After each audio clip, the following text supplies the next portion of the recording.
Okay, let's begin. Super mundane Buddha knowledge. Wow, that's a really fancy word. What is super mundane Buddha knowledge? This is not really so easy, but he said that if you moment to moment open your mind and keep your mind clear, then you will get this wisdom, this Buddha knowledge. Then the monk asked, if that is so, we have only to know the meaning of the sutra. It would not be necessary for us to recite it. So he said, well, we don't. Why we recite the sutra at all? Why do any kind of practicing at all? And the patriarch said, there's nothing wrong with the sutra. There's nothing wrong with it, which should lead you not to recite it. There's no reason not to recite it. One who recites the sutra with their tongue and puts its teaching into actual practice with their mind turns around the sutra. One who recites it without putting it into practice is turned around by the sutra. So that's a very important point. Here we have many books at this library. Many good books. But if you only read the books and the books turn you, the books control you, and when you read the books, you follow the ideas of the books, we say that means the books are reading you. You're not reading the books. The books are reading you. Because when you read the book, your mind follows this idea, follows that idea, and the book actually is reading you. But if you keep your mind clear and you read the book, then you're truly reading the book. This is a point that many Zen masters have made, that if you read a book, it's very important. You must keep your mind clear. All of you, I'm sure, have had the experience of you get a good book and you want to read it on and on and on, find out what happens at the end, get to the final conclusion. But there's nothing wrong with that. But the point here is that if you recite the sutra should be recited not with the object of getting to the end or getting to the beginning, but just to recite the sutra. Just to recite it for the benefit of its own practice. So that's why he says here, when our mind is under delusion, the Lotus Sutra turns us around. With an enlightened mind, we turn around the sutra instead. So that's the important point here. That means that just doing it, moment to moment. The correct way to recite the sutra is without thinking. Otherwise it is wrong. One who is above thinking and not thinking rides permanently in the white oxen cart. That's the Buddha cart. And after he heard this, Fatah was enlightened and he was moved to tears. It is quite true, he exclaimed, that heretofore I was unable to turn around the sutra. It was rather the sutra that turned me around.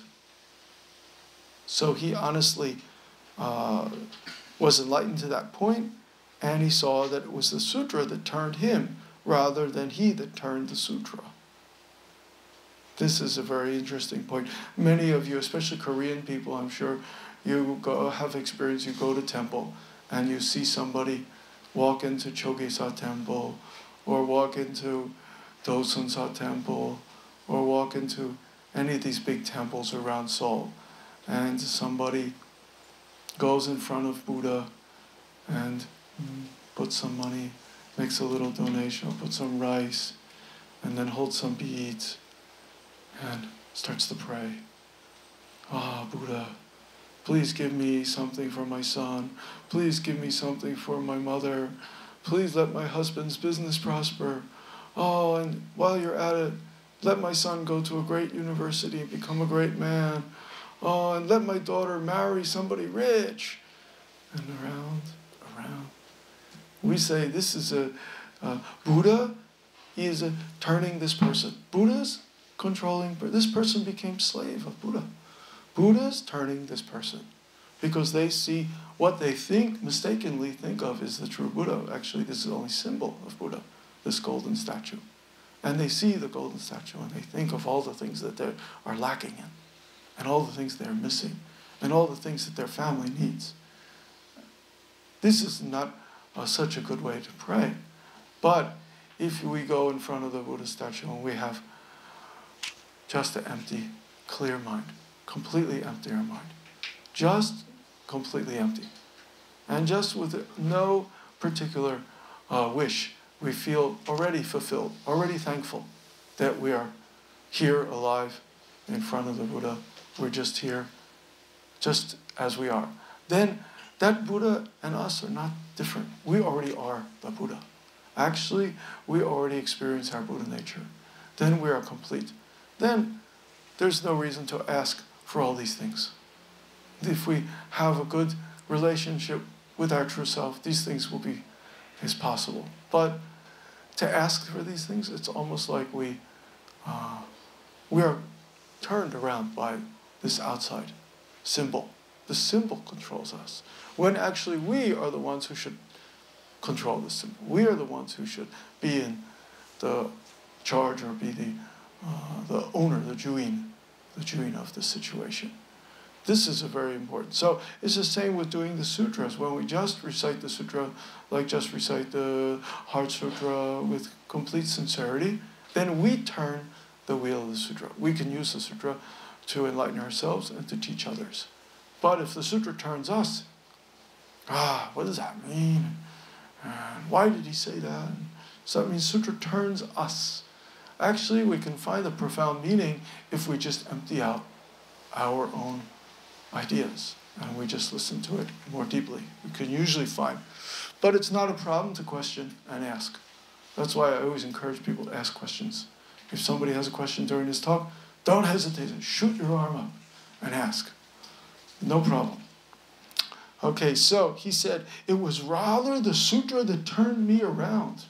And then he said, the sutra says, from Shravaka's disciples up to bodhisattvas, even if they were to intellectually speculate with combined efforts, they would be unable to comprehend Buddha wisdom. But you, sir, say that if an ordinary man realizes his own mind, he is said to have attained Buddha's true knowing and seeing. So an ordinary man realizes his own mind. We have to realize our own mind. Many times we say, oh, my mind is depressed. Oh, my mind is really sharp. Oh, my mind's this, my mind's sad, my mind's blue, my mind's whatever. But do we know what our mind is? Do we understand our mind? Do we attain our mind? In most cases, we don't. We cannot see our mind. We cannot touch it. Even though we say, my mind is blue, is our mind really blue? And maybe we say, my mind is heavy, or, my mind is pounding. Many different things. But what is that we call our mind? So if an ordinary man realizes his own mind, he's said to have attained Buddha's true knowing and seeing. So 3 kinds of carts are mentioned in the sutra. Carts pulled by goats, carts pulled by deers, and carts pulled by oxens. And those are respectively the carts of the disciples, carts of the Pratyeka Buddhas, and carts of the Bodhisattvas. And he asks, how are these to be distinguished from the white oxen cart? Well, these are parables again. White oxen cart is the Buddha cart. And the Patriarch says, Sutra is quite plain on this point. You are attached to just reciting it. And he said the reason why the Shravakas, Pratyeka Buddhas, and Bodhisattvas cannot comprehend the Buddha's wisdom is because they speculate about it. The more they speculate, the further they are from the truth. It was to ordinary men, not to other Buddhas, that the Buddha taught the sutra. The Buddha didn't teach the sutra for the benefit of other Buddhas. He taught it for the benefit of ordinary people, of sentient beings in the world. And so those who would not accept his teaching left the assembly. They didn't understand they were already riding in the white oxen cart. We are already in the Buddha cart. The sutra is very clear. There's only one vehicle, not 2 or 3.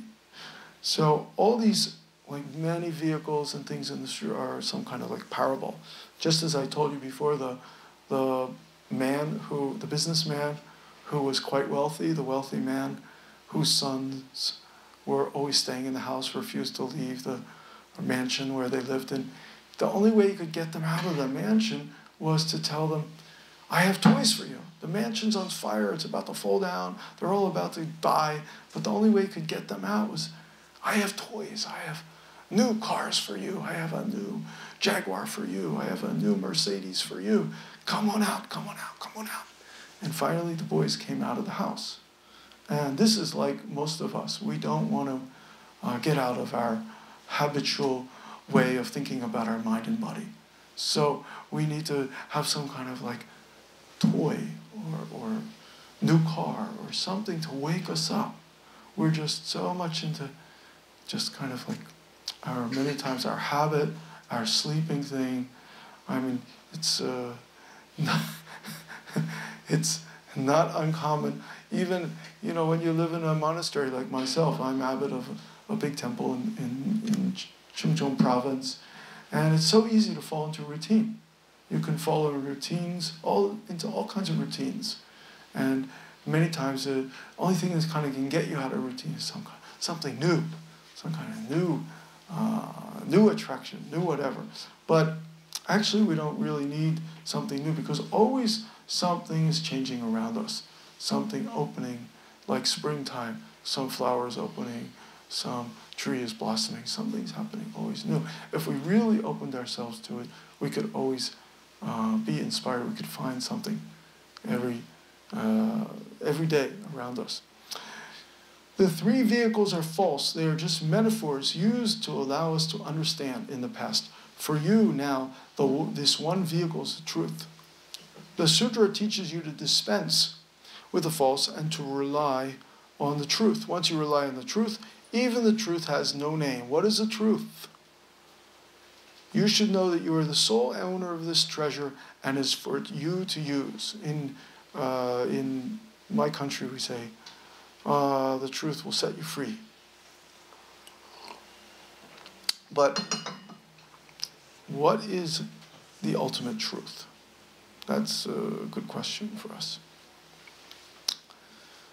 So, you should know that you are the sole owner of this treasure and is for you to use. When you are free from the arbitrary idea that they are the fathers, the sons, or even that they are to be used, then you are correctly practicing the sutra. Then from kalpa to kalpa, the sutra will be in your hand, and from morning to night, you'll be reciting the sutra all the time. Okay? That's all about the Lotus Sutra. So, like I said, the father, the sons, this is all from the Lotus Sutra, and this house is burning, and this house is rotten, and it's going to come down soon, but the sons didn't want to come out. They didn't come out until the wealthy father said, I have these toys for you. And it's very interesting because I think many of you probably had this experience when you were young. Maybe your mother or your father went away for some time, and when they came back from some kind of trip, business or something, I don't know if you've had this experience, but when I was a kid, I remember I used to go to my mother or father and I said, oh, what did you bring for me? And I was hoping they brought me some toy or something. So children are like that, kind of expect some kind of toy. And especially when somebody close to them, like a parent, goes away for a while, like the father or mother goes away for a while, and then they come back. And children really expect some kind of toy or some kind of chocolate or something like this. And this is a human nature, to kind of wish for some kind of toy. Maybe it's not a coincidence that one of the most successful car companies in the world, Toyota, is named partly after a toy. Maybe it's not a coincidence, maybe it is, but I think that most of us, we have this, like, we want to play with something, we want some gadget or something, we kind of like need something to pick us up, to get out of our routine. And Lotus Sutra was parable about that. And even it's funny because that parable was made almost 3,000 years ago, 2,500 years ago. So what was taught in the Lotus Sutra still applies very much today. It still applies to human nature and to people nowadays. So, deeply inspired by the patriarch's teaching, Fatah was filled with joy. He was filled with joy, and he chanted the following poem. He said, chanting the sutra 3,000 times is dispelled by one sentence from the master of Daoji Mountain. Daoji Mountain Masters, sixth picture of course. One who does not understand why the Buddha was born into this world is unable to exhaust the accumulated attachments and wildness of many lives. The goat, deer, and ox are expedient teachings. The Dharma of the three stages has been skillfully expounded. Who would know that originally inside the burning house itself lives the king of Dharma? Who would know that originally inside the burning house itself lives the king of Dharma? Well, that's interesting. How did we get to that point? We said the father, the rich, wealthy father, got his children to come out of the house by promising them many toys. But the king of Dharma, the Buddha himself, where does he live? Does he live outside the house, or does he live inside the house? So these are all arbitrary kind of distinctions. Inside the house, outside the house. If you really want to find the Buddha, you have to look inside yourself. You have to look around yourself. And this inside and outside is also arbitrary distinction. So the Fatah's poem, he said, who would know that originally inside the burning house itself lives the king of the Dharma? So the Buddha, the king of the Dharma, these are not far from us. They are within what we call our mind and body. And the patriarch then told him that henceforth he should call himself a sutra reciting bhikkhu. That bhikkhu means monk. Afterwards, Fatah was able to grasp the profound meaning of Buddhism, yet he continued to recite the sutra as before. So he didn't stop reciting the sutra. He continued to recite it, but his recitation was 360 degrees different from before, because he understood the profound meaning of the Buddha's teaching. Are there any questions so far? Any kind of question? I have this kind of question. Yeah. It's that when we are practicing, and normally we have this kind of objective of attaining enlightenment. Yes. But my question is, before we actually start this kind of practicing, I just want to know. I just want to have this kind of idea. Maybe necessary to make it clear who is doing. I mean, who is the doer of the actual practice? Yeah. So. Who's the actual doer. Otherwise, even if we have attained some kind of enlightenment, still there can remain this kind of I who practiced it. His I who have achieved this kind of attainment. So when I see some people, so kind of some master, when they are teaching, there is a teacher. Yeah. They are teaching. Yeah. There should be, as far as I understand it, there should be only teaching, not teacher. Yes. Kind of an actor of playing the role of teaching. Yes. So that I just want to make it clear. And about this idea, and so I just want to ask your viewpoint on this matter. So attainment is not attainment. No attainment is true attainment.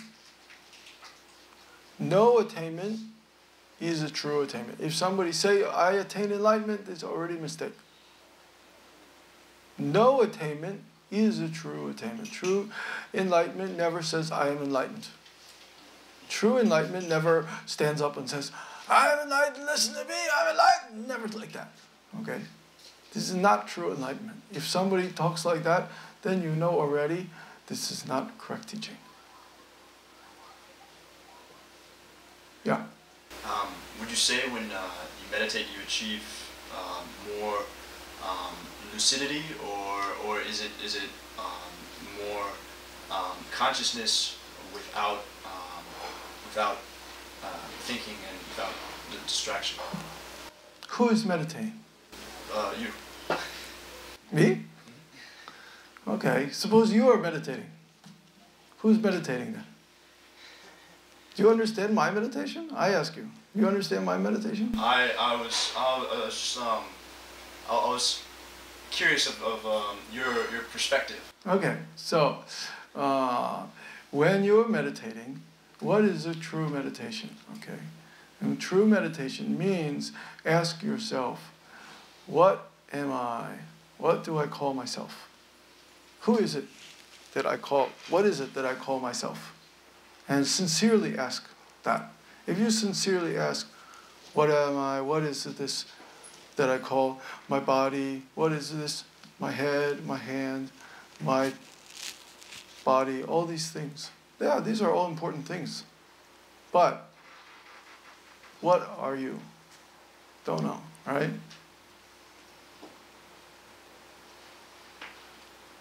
Do you know? Don't know? No. Many things. Many things, yeah. This is my hand, that's my head, that's my chest, my leg. These are all my important things.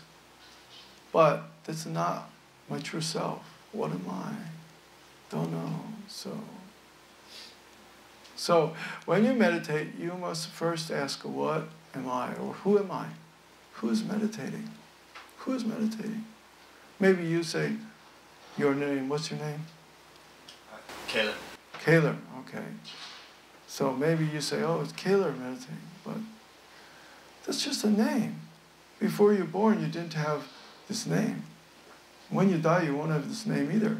Maybe you'll have it, in the memory of people, but you won't have it. So, who is meditating? Then if you truly don't know, and you are not afraid of not knowing, if you just go straight don't know, then this don't know is very powerful. Strangely enough, this don't know has a power to clear your consciousness. Many times we don't believe that. We think, I want to know everything. If I don't know anything, we get upset. But our Zen teaching is opposite. If you 100% go straight with this don't know, then this don't know has the power to clear your consciousness. And when you completely go straight with this don't know, you just sit with this don't know. Soon, your consciousness becomes clear. It's like a kind of powerful, like cleaning. Okay? Then your consciousness becomes very clear. This is also my experience.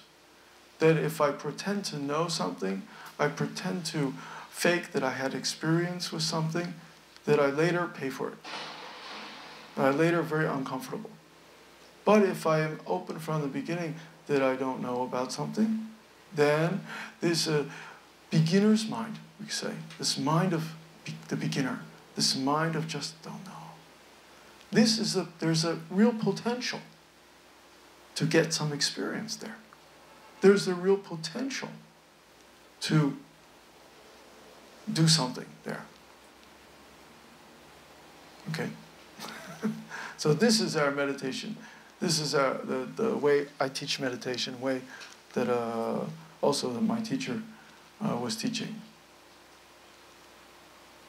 And we can call that the don't know mind. We say that's before opposites, before we start to put the world into opposites. You and me, and east and west, black and white, rich and poor, young and old, all these opposites appear. But this don't know mind cuts through all these opposites, takes us before thinking. Before thinking, that's your true self. That's your Buddha nature. That's the nature of your enlightenment. That's where it's possible for you to wake up. This is how we teach. Okay? Okay, good. Okay, so keep it on the mind. Then,